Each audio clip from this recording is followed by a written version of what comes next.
Hey there, TikTok enthusiasts! Welcome back to our channel. Today, we're diving into a hot topic: how to go live on TikTok without needing 1,000 followers. To initiate a live stream on TikTok without the prerequisite of 1,000 followers, your initial step is to report an issue. So, let's get started. Launch the TikTok app on your mobile device. Locate the Profile tab and tap on it.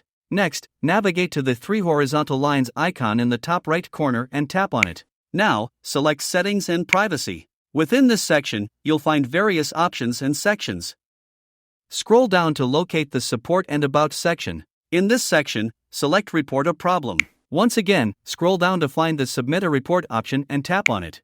Here, you can submit a problem related to going live without having 1,000 followers. After entering your problem, tap on the Submit button. That's it. Now you'll be able to go live without 1,000 followers once the TikTok team reviews the issue.